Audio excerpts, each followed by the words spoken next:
la gravedad que se vive en la macrozona sur.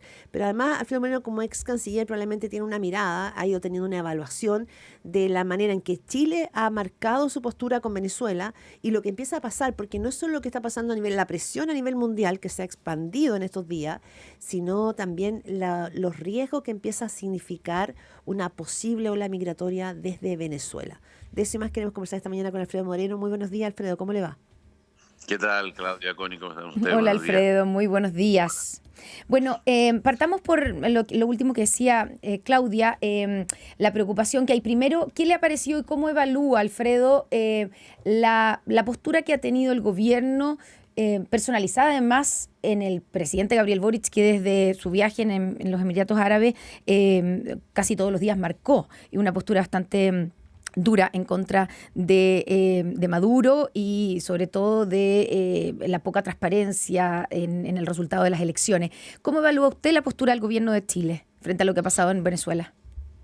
Bueno, yo creo que se inscribe en lo que Chile ha tenido siempre como postura, defender la democracia, defender los derechos humanos. Esta es una elección que no tiene, como ha dicho el Centro Carter en su informe reciente, uno de los pocos observadores que fueron permitidos, que en sus distintas etapas nunca tuvo lo que uno entiende por una elección democrática.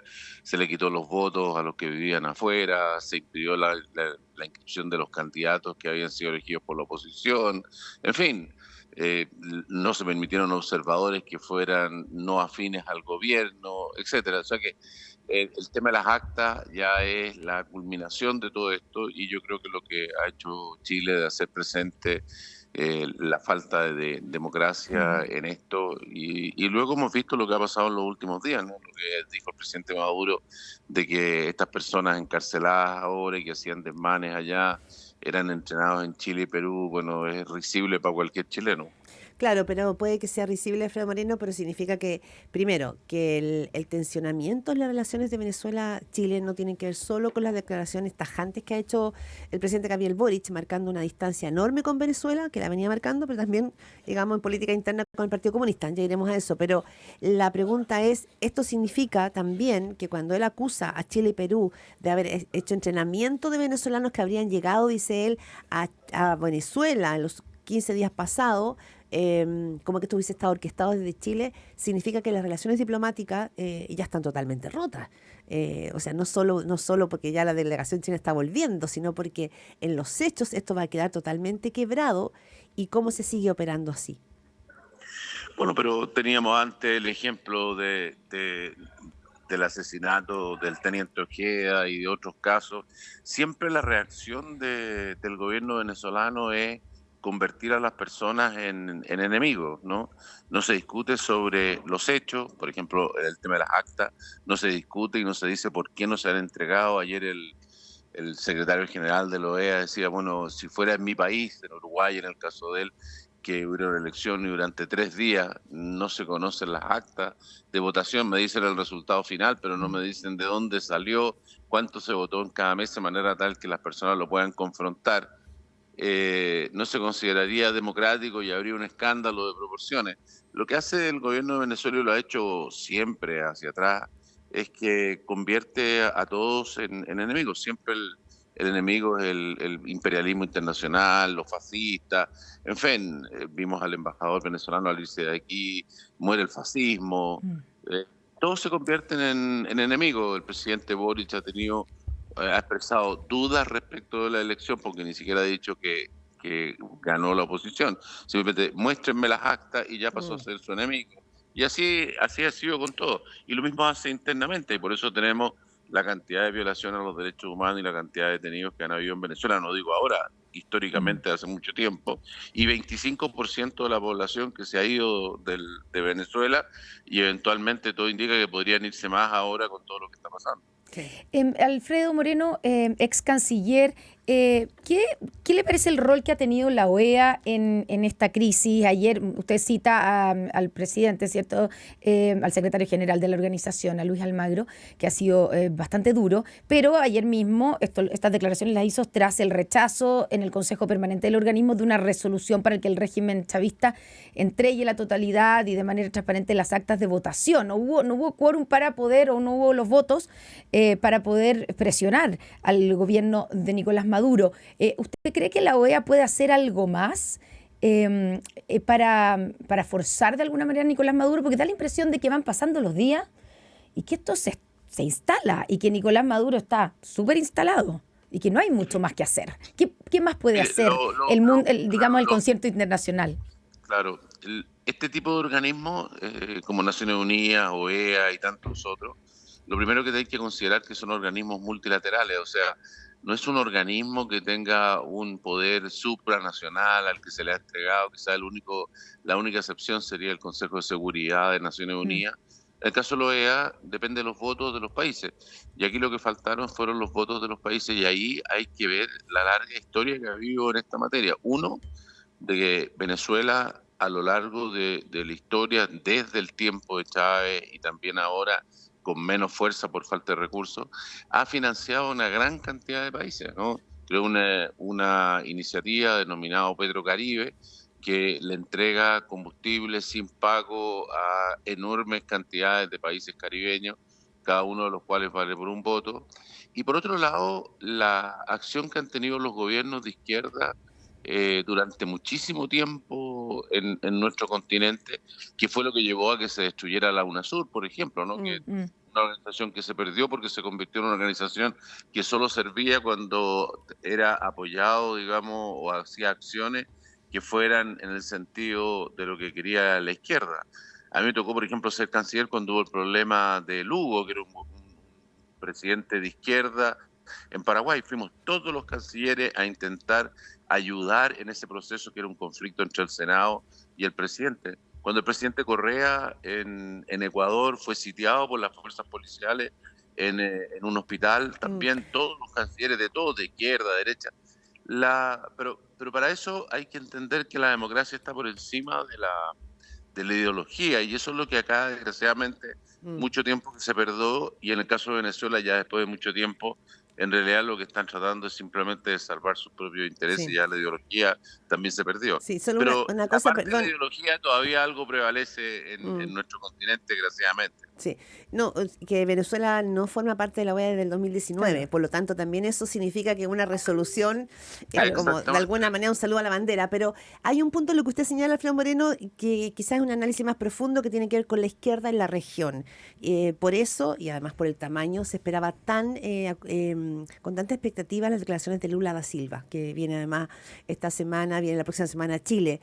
Que fue categórico en que mostrara las actas, pero se demoraron. Y en el caso de Gustavo Petro, una figura y no votó a favor de la resolución de la OEA. Es que para allá voy, porque pareciera ser que hay un doble discurso, y también lo pongo en Gustavo Petro, ¿no? Además, un país que tiene ahí una situación muy compleja en la frontera con Venezuela, Colombia, porque sale diciendo después de varios días que hay que mostrar las actas, poniendo esa presión sobre Maduro, pero a la hora de votar en el día de ayer sobre la resolución para que exige a Venezuela entregar las actas, se abstiene. Sí, mire, solo ejemplifico en el caso del presidente Lula. El presidente Lula hizo las declaraciones que usted señala, pero su propio partido, el Partido de los Trabajadores, sacó el mayor partido, digamos, de Brasil y el soporte del gobierno, sacó una declaración pública diciendo que reconocía la elección, que era plenamente democrática, en fin. Insisto, por eso le mencionaba, esto está cruzado con la política interna de los países, con la ideología que hay detrás, por la relación muy estrecha que ha habido a lo largo de los años. Mire usted algunos de los observadores chilenos que han ido allá, como el diputado Boris Barrera, por ejemplo, ¿no? Que es un estrecho aliado del presidente Maduro, que ha visitado numerosas veces Venezuela, bueno, y el observador, y después dice que todo salió fantástico. Entonces, bueno, de verdad que, como le digo, esta costumbre de que la ideología prima por los derechos, por la democracia, y por este acuerdo mínimo común de convivencia, nos Bien. hace mucho mal, mucho mal. Ujú. Y en ese sentido usted dice, claro, esto influye, lo que hagan los países, influye directamente en lo que está pasando al interior. Y a nosotros en Chile es evidente que esta crisis también tiene efectos internos, no solamente por, primero, la división al interior del oficialismo con el Partido Comunista, pero también por este temor que hay de que venga una nueva ola migratoria y por eso se están tomando las medidas anunciadas ayer por la ministra Toá, por la vicepresidenta, ya no es vicepresidenta, en realidad ya llegó el presidente, pero la ministra Toá y el subsecretario Monsalve, que viajan a la zona. ¿Qué cree que debiera hacer el gobierno de Chile, tanto en el ámbito interno en cuanto a la postura del Partido Comunista? ¿Debe hacer algo o está correcto, a su juicio, lo que ha hecho el presidente Gabriel Boric de decir la política internacional la decido yo? Y sobre las medidas que debiéramos tomar para manejar una posible nueva ola migratoria. A ver, yo creo que en el tema de que el presidente dirige la política exterior, es así ha sido siempre, y además el presidente en esto ha tenido varias posiciones que son distintas a las del Partido Comunista o de otros eventualmente dentro de su coalición. Yo creo que el punto, desgraciadamente, no es ese, no es el punto relevante. El presidente puede, digamos, seguir diciendo, mire, esta es la posición del gobierno y de Chile, porque yo represento a Chile y yo represento al gobierno, lo cual no hay duda. Pero el punto es si uno puede hacer una coalición con personas que tienen una diferencia tan sustantiva en los preceptos básicos, porque si se tiene esa diferencia respecto a los preceptos básicos en Venezuela, que además impacta el interés nacional por la enorme cantidad de venezolanos que tenemos en Chile que debieron migrar en las peores condiciones. ¿Qué pasa cuando este tipo de problemas y este tipo de principios estén en juego en las decisiones en Chile? Si son aceptables en Venezuela, son también aceptables en Chile. Entonces, me parece a mí que el problema que hay es más bien un problema básico de los principios básicos, Sí. en los cuales, entre paréntesis, el presidente Boric es donde más acento ha puesto, ¿no? Él ha hecho diferencia respecto de gente de su gobierno, ha hecho diferencia respecto de otros países de izquierda en el mundo. O sea, ¿a usted le ha gustado? ¿A Precisamente usted apelando, sí. él dijo, el día que habló, dijo, mire, yo tengo una posición moral, ¿no? Y yo concuerdo plenamente con él. En ese punto. Y en este punto es donde el problema de la diferencia moral no tiene que ver si se refiere a la política exterior, interior o lo que sea. Tenemos una diferencia moral, bueno, la posibilidad de hacer cosas en conjunto, entonces comienza a ser muy, Sí. muy difícil. Ya. Yo creo que esto no va a ser algo que una fisura que va a ser tan fácil de reparar. Ya, pero en ese sentido usted destaca la manera en que Gabriel Boric ha manejado este tema y ha marcado postura frente a Venezuela, por lo que entiendo de sus palabras, digamos. Pero absolutamente, porque como le digo, salta este punto fundamental Bien. que en otros momentos de la historia de Chile ha sido una cosa obvia, pero que desgraciadamente hemos ido perdiendo con el tiempo por esta obsesión en convertirnos en amigos y enemigos, Ujú. y no entender que hay una base mínima que permite la convivencia. Ya, y Y en solo, eso el presidente ha sido muy claro. sí, solo una, perdona, Connie, a propósito de lo que está pasando hoy día, el subsecretario Manuel Monsalve ya está en la zona norte, va con el subsecretario de Defensa. Ayer hubo una reunión de altísimo nivel en La Moneda. El gran riesgo, la gran preocupación en Chile hoy es lo que puede pasar con la ola migratoria que se podría empezar a suceder desde Venezuela. Estamos hablando de que hay proyecciones, lo decía ayer incluso el subsecretario Monsalve, son distintas proyecciones, pero podrían ir desde 2.000, o sea, desde 2 millones a 4 millones de venezolanos que quisieran salir. Eso significa posición de alerta en Colombia, Ecuador, Perú, Chile, refuerzo de fronteras. ¿Qué es lo que usted espera que Chile haga y que no se haya hecho antes para poder administrar esta situación que podría suceder en Chile?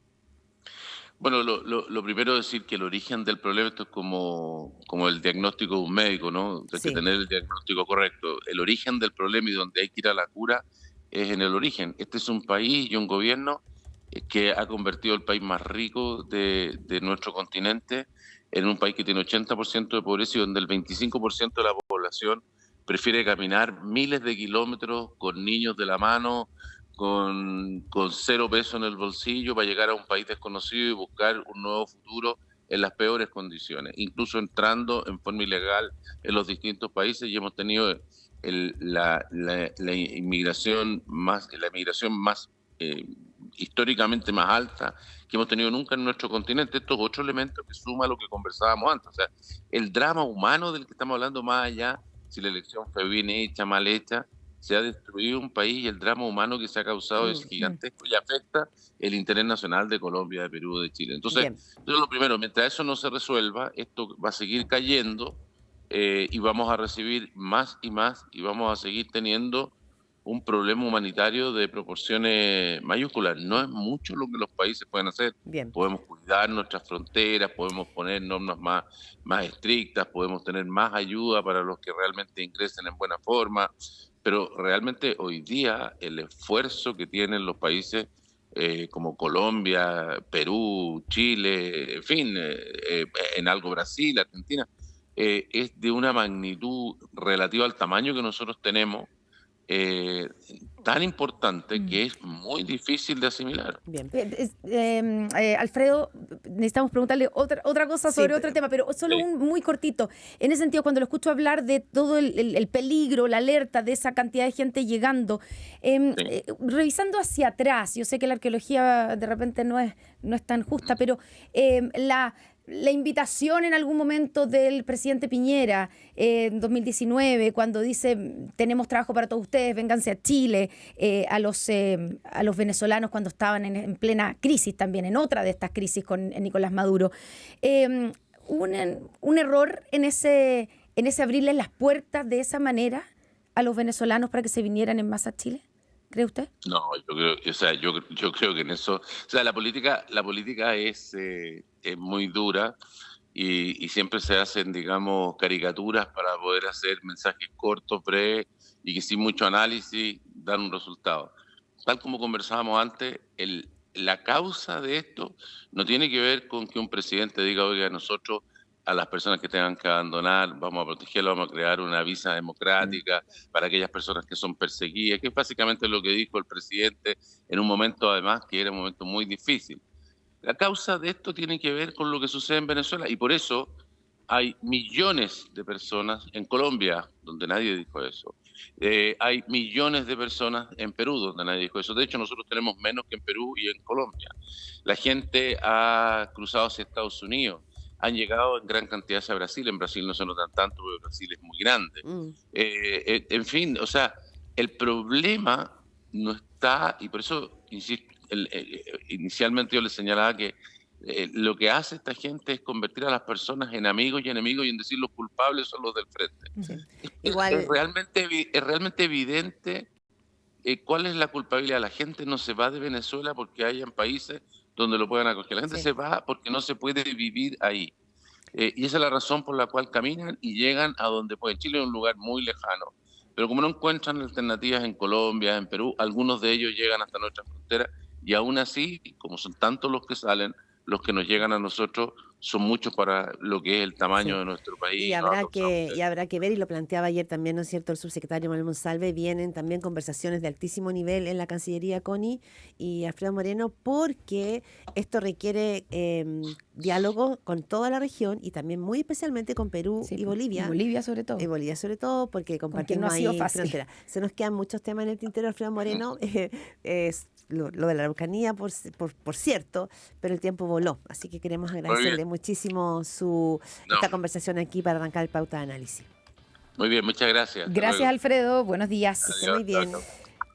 Estamos escuchando de fondo a Ed Sheeran con Shape of You para saludar a nuestros auspiciadores. Así es, y si estás buscando un lugar donde pasar tus vacaciones, realizar reuniones de trabajo, disfrutar de un rico plato preparado con productos locales, te recomiendo a ojos cerrados que reserves en hoteles, cabañas, restaurantes y sectores de eventos de Caja Los Andes que están a lo largo de todo el país. Más información, turismocajalosandes.cl. La oficina que llevará tu empresa al siguiente nivel ya existe y no tienes que esperar años para tenerla. Asegura tu futuro hoy y arrienda tu oficina con opción de compra en La Dehesa y Las Condes. Conoce todos los detalles en cambialacara.cl. Transforma la preocupación en una oportunidad. Constructora Nahemías confianza y calidad desde 1953. Y súmate a esta iniciativa comprometida con mejorar el bienestar de las personas mayores. No te pierdas esta oportunidad y postula con tu proyecto hasta el 25 de agosto en piensaengrandes.cl. Y queremos invitarlos a escuchar los podcasts en Radio Pauta, de Radio Pauta, las mejores conversaciones sobre actualidad, política, economía, deporte, cultura y ciudad, con las voces y el estilo de la 100.5. Disfruta de los podcasts originales de Radio Pauta en pauta.cl/podcast, Spotify y todos los domingos desde las 9 de la mañana en la 100.5 FM. Hacemos una pausa, estás en la 100.5, volvemos con nuestro panel de análisis. I'm in love with your body.